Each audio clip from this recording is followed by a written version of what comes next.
A palavra de Deus, no livro de Mateus, no capítulo 24, e o versículo 4. Agora os discípulos eles estavam interrogando Jesus, porque eles estavam curiosos, eles querem saber o que vai acontecer. Os livros mais vendidos, dentro do contexto cristão, são livros escatológicos. Claro, e depois os livros de autoajuda, cristãos, né? Os livros escatológicos. Por quê? Porque as pessoas elas estão mais ansiosas em saber o que vai acontecer do que propriamente em fazer o que já está expresso nas Escrituras. Porque é muito especulativo, né? Lutero ele teve um grande problema com o Apocalipse, por exemplo. Porque se trata de muitos assuntos e muitas coisas são figurativas. Por exemplo, nós apegamos a tantos detalhes e aí você facilmente ouve tantas outras interpretações. Os discípulos eles estavam agora querendo saber de Jesus. Jesus, o que vai acontecer? Jesus, nós precisamos saber, né, como vai acontecer as coisas do fim. E Jesus, então, ele começa no versículo 4, e ele lhes respondeu: vede que ninguém vos engane. Jesus, a primeira preocupação de Jesus, ele, oniscientemente, ele alerta para os discípulos, ele diz assim: vocês precisam tomar cuidado em primeiro lugar, acerca dessas coisas, para que ninguém vos engane. Por quê? Porque virão muitos em meu nome, dizendo, eu sou o Cristo, e enganarão a muitos. Aproveitando este contexto, sobre este primeiro sinal, e aí nós vamos estar com a Bíblia totalmente recheada, principalmente no Novo Testamento, acerca dos alertas desses falsos cristos, desses falsos mestres, falsos doutores. Isso seria uma realidade muito mais presente conforme o tempo ele se afunilaria para o final, os últimos dias. E Jesus, e essa é uma realidade, o povo cristão, né, desde o Antigo Testamento, o povo cristão ele sempre teve muito problema, muita dificuldade em reconhecer os falsos mestres com suas falsas mensagens. O povo sempre tem uma facilidade em cair em qualquer ensino, qualquer vento de doutrina. E na sabedoria de Deus, ele permitiu que as pessoas usassem de engano e mentira para tentar persuadir o seu povo. Isso pode ser visto, e o próprio Deus diz isso, que Deus usa isso como uma forma de provação, para filtrar, para peneirar aquilo que é trigo, daquilo que é joio. Então, se nós olharmos para o contexto histórico dos falsos mestres, das falsas doutrinas, nós vamos ter uma grave acusação, uma grave advertência, por exemplo, no livro de Deuteronômio, no capítulo 13, lá no Antigo Testamento. Deus, ele faz ele faz um alerta para o povo. Ele diz o seguinte: quando o profeta ou sonhador de sonhos se levantar no meio de ti, te der um sinal ou prodígio, e suceder que tal sinal ou prodígio, de que eu te houver falado, dizendo, vamos após outros deuses que não conheces, e vamos servi-los, não ouvirás as palavras daquele profeta, ou sonhador de sonhos, porquanto o Senhor vosso Deus vos prova, para saber se amais o Senhor vosso Deus, todo o vosso coração, com toda a vossa alma. Após o Senhor vosso Deus andareis, a Ele temereis, e os seus mandamentos guardareis, e a sua voz ouvireis, e a Ele servireis, e a Ele vos achegareis, e aquele profeta, o sonhador de sonhos, morrerá, pois falou rebeldia contra o Senhor vosso Deus, que vos tirou da terra do Egito, e vos resgatou da casa de servidão, para te apartar do caminho que te ordenou o Senhor teu Deus, para andares nele, assim tirarás o mal no meio de ti. no Antigo Testamento, o falso profeta ele era muito mais maltratado, vamos assim dizer, do que hoje. Antigamente, no Antigo Testamento, havia uma orientação bíblica de se apedrejar os falsos profetas com suas falsas mensagens. Hoje, os falsos profetas eles são aplaudidos por multidões. A fidelidade do povo, aqui Deus está falando que a fidelidade do povo ela era testada pela obediência a mandamentos divinos. Sabe qual é um dos grandes problemas das visões, revelações falsas? Nós temos que, e deixamos isso bem claro, nós somos uma igreja de fé reformada, no entanto, nós somos continuistas. Nós cremos nos dons. Nós passamos nas quintas-feiras estudando, principalmente nos últimos, sobre os dons. Nós cremos nos dons, mas nós cremos neles de uma forma bíblica. Pensa comigo. Você é uma pessoa que peca. Você é uma pessoa que está fazendo tudo errado. Aí você vem a uma igreja. Aí um pastor, ele te traz uma revelação acerca, quem sabe, do teu passado, do teu futuro, dizendo, olha, você é uma bênção, você é isso, Deus vai te abençoar. Qual é a primeira reação que você tem no teu coração? Uau, Deus está falando comigo, quer dizer que o pecado que eu estou cometendo, Deus está fazendo o olho grande, não está vendo. Não é assim? Esse é o grande problema. Israel, ele estava passando exatamente por isso. E não é algo de hoje. Israel tinha um grande problema em ouvir as verdades que apontavam os próprios erros. Vocês lembram de Acabe, o rei Acabe? Acabe, ele foi um grande exemplo disso. Ele odiava os profetas que falavam a verdade. Vamos abrir, 1 Reis 22:8. Ele estava pedindo, Então disse o rei de Israel a Jeosafá: ainda há um homem para quem podemos consultar ao Senhor, porém eu odeio, porque nunca profetiza de mim o que é bom, mas só mal. Este é Micaías, filho de Imlá. E disse Jeosafá: não fale assim o rei. Por causa do orgulho de Israel, os profetas do Senhor eles foram perseguidos, maltratados no Antigo Testamento. Por exemplo, nós temos Jeremias, nós estamos vendo a história dos falsos profetas. Os falsos mestres daquela época, como muitos hoje, eles alegavam ter visões, eles alegavam ter sonhos de Deus, quando na verdade isso era apenas imaginações dele. Deus repreende eles dizendo: até quando sucederá isso no coração dos profetas que proclamam mentiras, proclamam só engano do próprio coração? Eu sou contra esses profetas, diz o Senhor, que pregam sua própria palavra, afirmam dizendo, ele disse, pois eu não os enviei, não lhes dei ordem, também proveito nenhum trouxeram a este povo, diz o Senhor. Jeremias 23 diz assim. Nós temos que ter extremamente cuidado quando nós falamos em profetas de Deus. Nós não estamos falando de coisas materiais, de coisas passageiras. Nós estamos falando de homens ou mulheres que estão direcionando a nossa alma, a nossa vida espiritual. Hoje nós nos contentamos muitas vezes em dizer qualquer coisa. Fala em nome de Deus, está ok, está bom. Não é assim. Jesus ele está dizendo, nos últimos tempos, muitos tentarão enganá-los. Tende cuidado para que ninguém vos engane. Isso no Antigo Testamento. O que Jesus achava acerca dos falsos profetas? Mateus 7:15.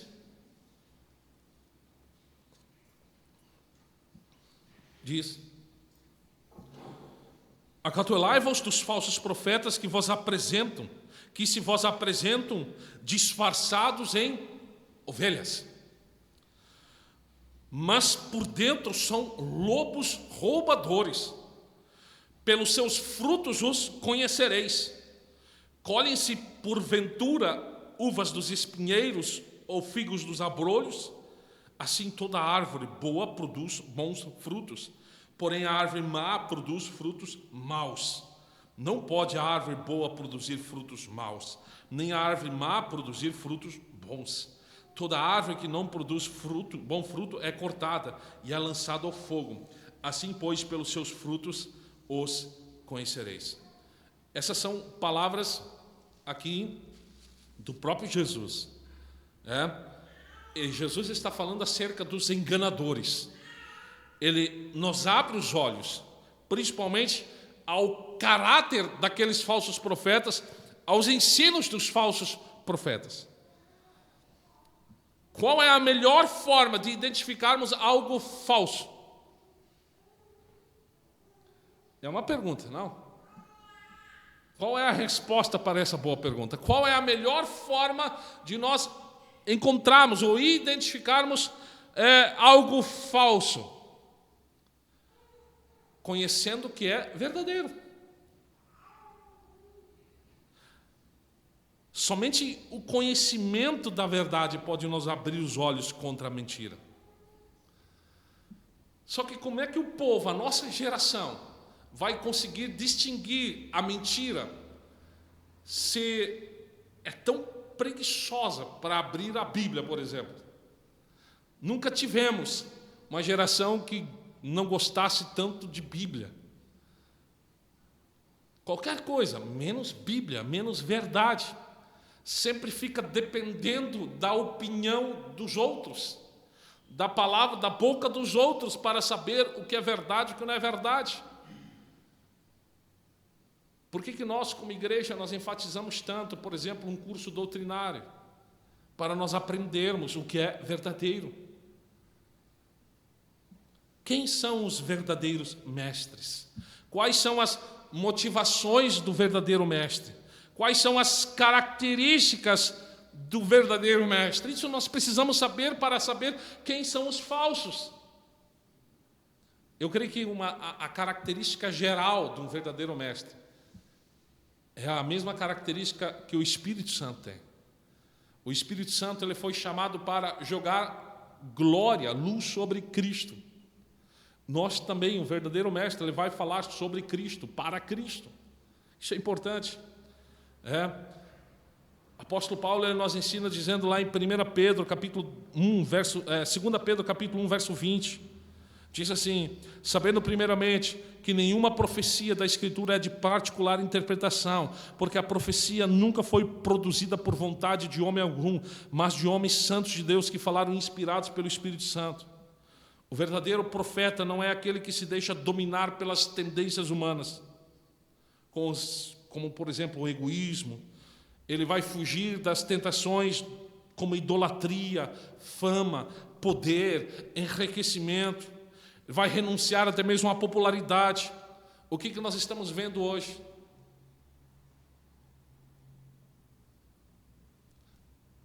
Nós temos uma página da igreja, onde nós postamos pregações.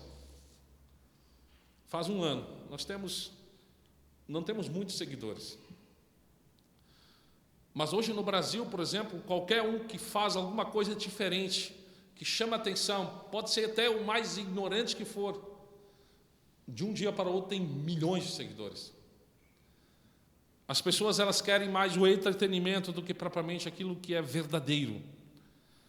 Hoje você abre as páginas na internet e você olha os pastores que estão nos tops, que têm mais seguidores. Eu poderia citar aqui, mas não me convém. São os pastores que falam mais do homem, do ego do homem, nunca falam sobre o erro, nunca falam sobre o pecado, dificilmente falam sobre Jesus, dificilmente falam sobre Cristo. Tudo que é tendência no mundo, nós temos que ter cuidado, porque muito disso pode ser engano. Somente vou usar um exemplo.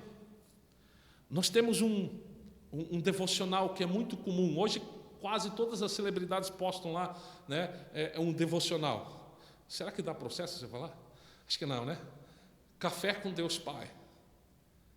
Ok, bacana. Melhor ler isso do que ler qualquer outro livro. Ok. Mas o que você vai aprender sobre Jesus todo este ano lendo este devocional, você só precisaria de 5 minutos ouvindo uma pregação na Igreja Arca, por exemplo. Se ouve falar muito pouco sobre Jesus nesses devocionais. Se ensina muito pouco sobre Jesus, se ensina muito sobre técnica, sobre coaching, se apresenta um Jesus muito facilitado. Dificilmente se fala em confronto de pecado. Então, tudo que é tendência, o verdadeiro profeta, ele vai tentar manter distância. Quais são as características dos falsos mestres? Estamos falando dos sinais dos fins, nós precisamos identificar quem são os falsos profetas. Diz, pelos seus frutos os conhecereis. Colhem-se porventura uvas dos espinheiros, os figos dos abrolhos. Olha que interessante essa afirmação de Cristo aqui. Ele já não está mais comparando os falsos profetas, por exemplo, a lobos. Mas ele está falando de árvores, de plantas. Por que será que Jesus ele muda a comparação? Porque a ovelha pode não conseguir, e eu acho isso muito difícil, identificar um lobo, mas ela consegue reconhecer uma árvore com frutos ruins, porque é disso que ela se alimenta. É muito fácil. Jesus estava falando antes, esses falsos profetas, eles vêm com como que transvestidos de ovelhas. Você pode fazer isso, né? Você pega um pelego, né? E vai no meio das ovelhas. Você pode, é uma ovelha ali. As ovelhas podem não reconhecer que dentro daquele pelego tem um lobo, mas a ovelha mais facilmente ela vai reconhecer o fruto que ela está comendo. Só que esse é o detalhe, né? Uma árvore não pode gerar frutos que não lhe pertencem. Por exemplo, isso é lógico. Você não vai ver um pé de banana produzir um limão. Não, isso não existe. Isso não existe. Então, o homem também não consegue esconder o que tem no seu coração. Isso é impossível. Um dia, menos dia, isso vai aparecer. O que o homem tem guardado no seu coração. Falsos profetas, eles podem construir grandes impérios. Mas um dia, Deus mostrará o que está no coração deles. Observe que Paulo ele estava alertando lá em 2 Pedro 2, ele diz assim: e também houve entre o povo falsos profetas, como que entre vós haverá falsos doutores, e introduzirão encobertamente heresias de perdição, negarão o Senhor que os resgatou, trazendo sobre si mesmo repentina perdição. Meus queridos, entendam uma coisa: nada é mais... Depois eu vou relembrar essa frase, agora me fugiu. Mas nós temos que entender que nada é mais satânico do que o diabo de Bíblia. É uma frase bem forte, não? Nada é mais satânico do que o diabo de Bíblia. Vocês lembram desde o princípio, quando Satanás foi tentar, a serpente foi tentar Eva e Adão. Qual foi a primeira coisa que a serpente falou? Ei, eu sou o diabo. Não. A serpente ela foi se esgueirando, eu imagino essa cena. E ela foi falar o quê? Palavra de Deus. Não foi assim que Deus lhes disse? Não foi assim que Deus falou? Então, o propósito, o diabo nunca, esse ditado ele já é velho, o diabo nunca vai se apresentar de chifre de garfo, mas ele vai se apresentar com heresias encobertas, com falsos ensinos encobertos, como se fosse algo bom. Nós já vamos destrinchar um pouco mais. Nós temos que observar as motivações dos mercenários, desses mercenários do Evangelho. Aqui diz a palavra de Deus, lá em 2 Pedro, de que a avareza é o que motiva esses falsos mestres. O amor ao dinheiro é a raiz de todos os males. Então, o enriquecimento fácil é a principal motivação dos falsos profetas. Tanto na epístola aos Romanos quanto aos Filipenses, Paulo, por exemplo, ele cita que o principal alvo daqueles que propagam os falsos ensinos, porque muitos há dos quais muitas vezes vós disse, que agora também digo, chorando, que são inimigos da cruz de Cristo, cujo fim é a perdição, cujo Deus é o ventre e cuja glória é para a confusão deles, só pensam nas coisas terrenas. Primeiro, lá em Filipenses capítulo 13, verso 18. Quer dizer o quê? Que esses enganadores, eles pensam apenas nas coisas terrenas. Na linguagem do apóstolo João, eles nunca vão falar sobre dinheiro sem colocar a Bíblia nisso, aquilo que eles pensam. Mas eles distorcem a verdade de Deus, porque eles amam mais o mundo do que a Deus. O propósito deles é enriquecer. João, ele diz lá na segunda carta, né, de João, ele diz assim: se alguém vem ter convosco e não traz esta doutrina, quer dizer, o ensino que eles estavam ensinando, não o recebais em casa, nem tampouco o saudeis. Quer dizer, que a persuasão, o poder de persuasão, né, dos falsos mestres era tanta que ele continua advertindo. No verso 11 ele diz assim: porque quem os saúda, tem parte nas suas más obras. Eu muitas vezes, às vezes eu tenho que me controlar um pouco, mas muitas vezes, como a gente faz parte desse contexto religioso já há muito tempo, e muitas vezes a gente recebe mensagens de pessoas de outras igrejas, dizendo: é dinheiro, igreja, papai. Eu falei: quietinho, você faz parte, você financia, porque você tem uma Bíblia em casa. Você poderia muito bem aprender da palavra de Deus e você distinguir o que é de Deus e o que não é de Deus. Os falsos mestres, lá na época de João principalmente, eles iam de casa em casa tentando convencer, né, os fiéis que Cristo não tinha sido humano, por exemplo. Eles estavam ensinando o gnosticismo, tentando negar que Jesus de fato ele veio como criança, né? Eles invadiram as igrejas da Ásia. E nós temos, por exemplo, a carta aos Gálatas, onde nós vemos isso muito claramente. Até que João ele disse assim: vocês precisam aprender a provar os espíritos para ver se de fato eles procedem de Deus. Pastor, se são falsos profetas, por que eles fazem tanto sucesso? Isaías, no capítulo 30, o verso 9, diz assim: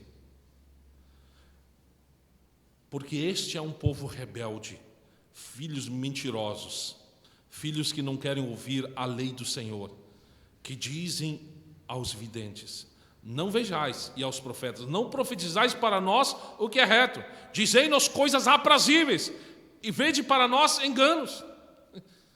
Meu Deus, que palavra dura essa! Quer dizer que lá no Antigo Testamento já havia um povo rebelde que estava dizendo para os profetas: olha, não profetizem para nós o que é certo, mas falem para nós coisas agradáveis.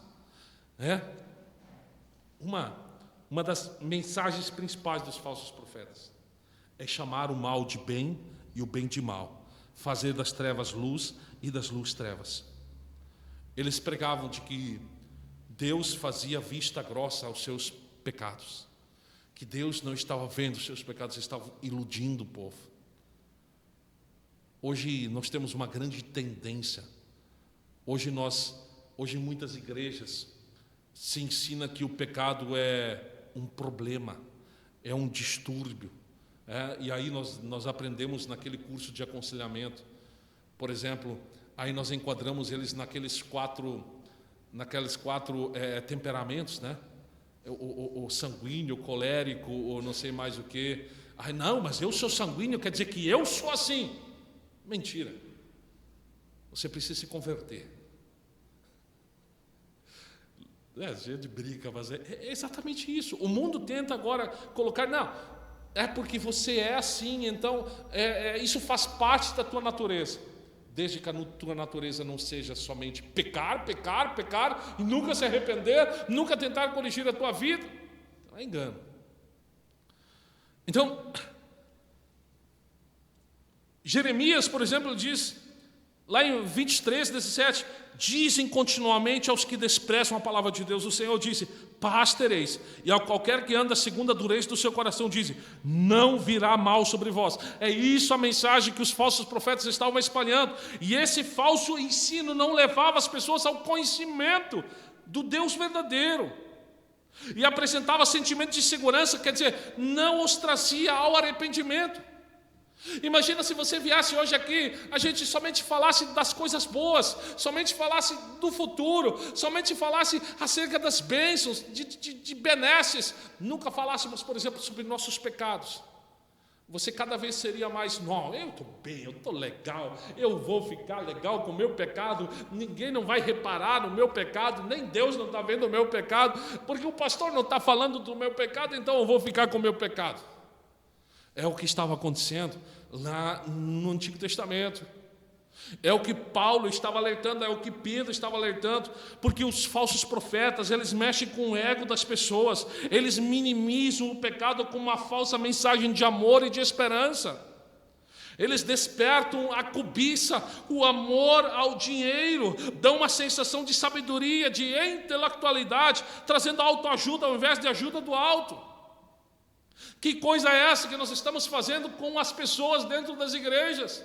Nós estamos falando para as pessoas, nós não, quando eu falo no contexto geral, parece um marketing multinível.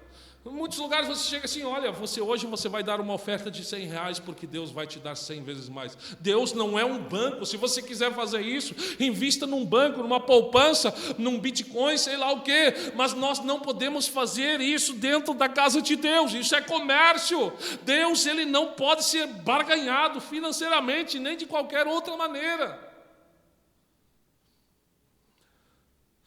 Deus, ele veio para nos dar vida e vida em abundância. Deus, ele veio para resolver o único problema que nós não podemos resolver, que é o perdão, que é o nosso pecado. Aí Deus do alto lá olhando, meu Deus, o que eles estão fazendo lá? O que eles estão fazendo na minha casa? Estão falando acerca de tudo isso, menos acerca do principal motivo, de que eu fui à terra, que eu estava na terra, que eu cumpri com o propósito de Deus Pai. Esses homens, esses falsos mestres, eles apresentam soluções mágicas, como a confissão positiva, por exemplo. Somente você falar que tudo vai ficar bem. A teologia da prosperidade incentiva homens a exigir seus direitos que nunca tiveram. Tem um pastor famosinho ali, que se levantou nos últimos dias, meu Deus, Deus, eu declaro o meu direito de receber aquilo, não sei o que, meu Deus, a única coisa que nós temos a declarar é que nós somos pecadores. Eles colocam como que Deus contra a parede. Não, Deus tem que fazer, porque se Deus não fizer, nós não estamos falando de um Deus homem, nós estamos falando de um Deus todo soberano. Então, o motivo do sucesso deles é dizer exatamente aquilo que o povo quer ouvir e não aquilo que o povo precisa ouvir. São falsos pastores criando falsas ovelhas, são cegos, condutores de cegos. Quem os segue escolheu a porta larga, o caminho espaçoso para a perdição. Aí você vai me dizer, mas pastor, por que Deus não dá um fim neles? Deixa eu te falar uma coisa. Quem sabe esses falsos profetas aqui na terra não vão pegar nenhuma gripe. Mas entenda uma coisa, que o juízo final, eles não escaparão. Jesus, ele proferiu 8 ais contra os fariseus, os quais também consideravam como falsos profetas. O apóstolo Paulo, ele fala sobre a providência de quem escolheu ser fiel ao Senhor. Ele cita a salvação de Noé, por exemplo, as 7 pessoas que estavam com Noé. Ele cita, por exemplo, o livramento de Ló. Ele se diz assim: sabe o Senhor livrar da tentação os piedosos e reservar os injustos para o dia do juízo, para serem castigados. Ai deles. Eles serão condenados. lembram-se daquelas palavras que muitos nos últimos dias chegarão e baterão na porta dizendo: Senhor, Senhor, abre-nos a porta. Jesus dirá: eu não vos conheço. E eles então dirão: Senhor, nós curamos em teu nome, nós pregamos em teu nome, nós batizamos em teu nome, nós expulsamos demônios em teu nome, nós fizemos um ativismo religioso em teu nome, nós enchemos igrejas no teu nome, nós pregamos para multidões. E mesmo assim o Senhor Jesus dirá: eu não vos conheço. Estava falando acerca dos falsos mestres. Qual deve ser a nossa atitude para com esses homens, para com esses falsos mestres? Já estamos encerrando.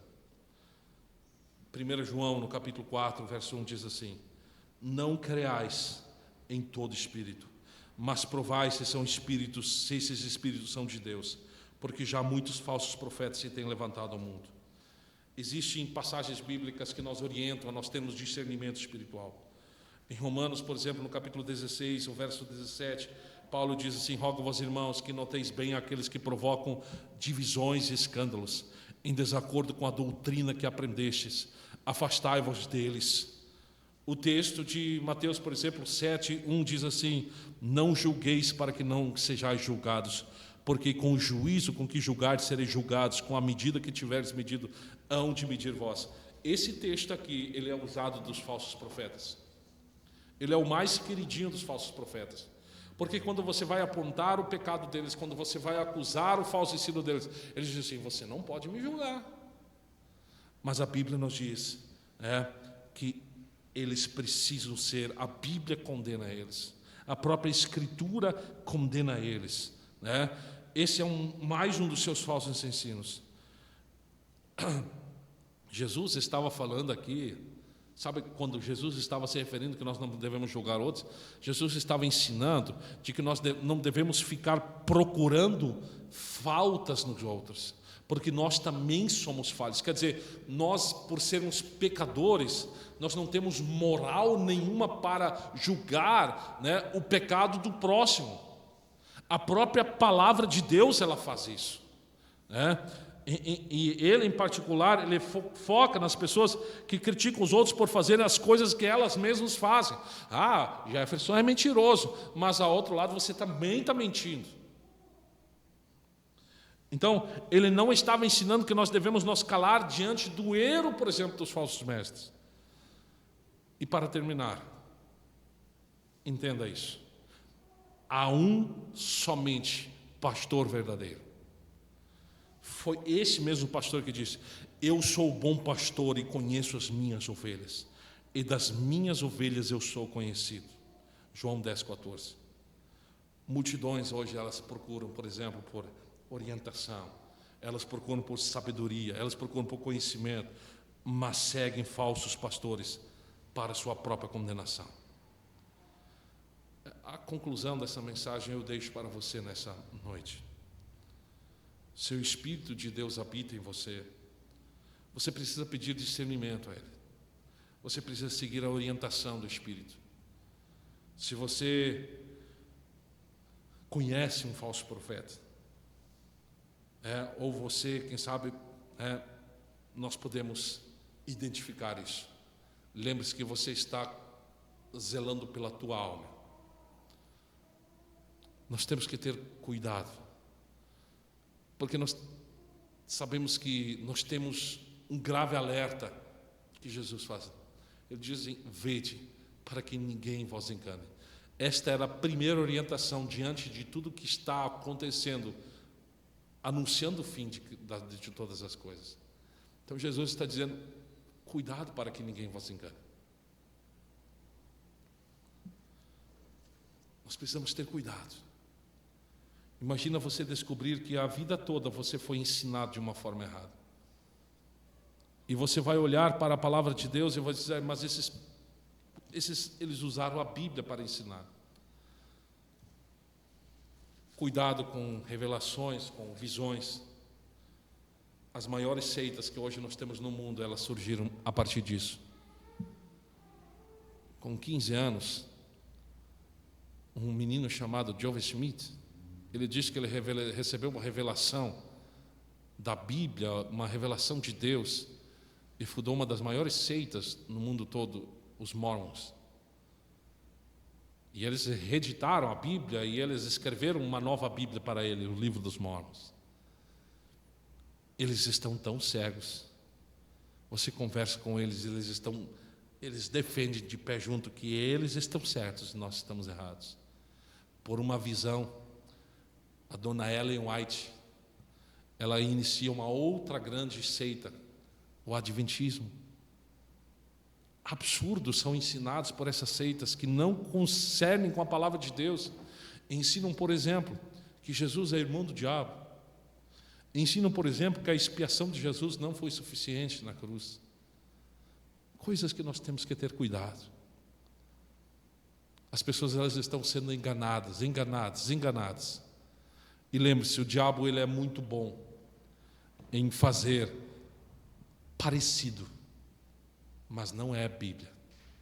Mas ele tenta usar a Bíblia, mas não é a Bíblia. Vocês observaram nas notícias nesse dia?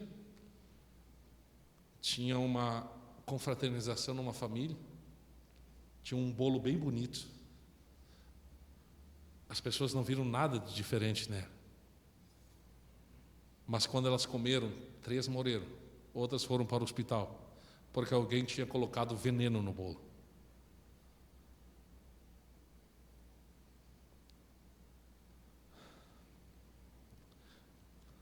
As pessoas, elas começaram a tomar mais cuidado do que elas comem fora de casa, por exemplo. Porque, poxa, pode ter veneno. Mas elas engolem qualquer coisa em nome de Deus. A palavra de Deus, ela está aqui para nós aprendermos. Se você se preocupa com a tua alma, com o bom andar espiritual da tua vida, cuidado para que ninguém te engane. Esse é o primeiro sinal da volta de Cristo, do término de todas as coisas. O primeiro sinal das últimas coisas, o surgimento de falsos pastores. Que Deus nos abençoe. Vamos nos colocar em pé.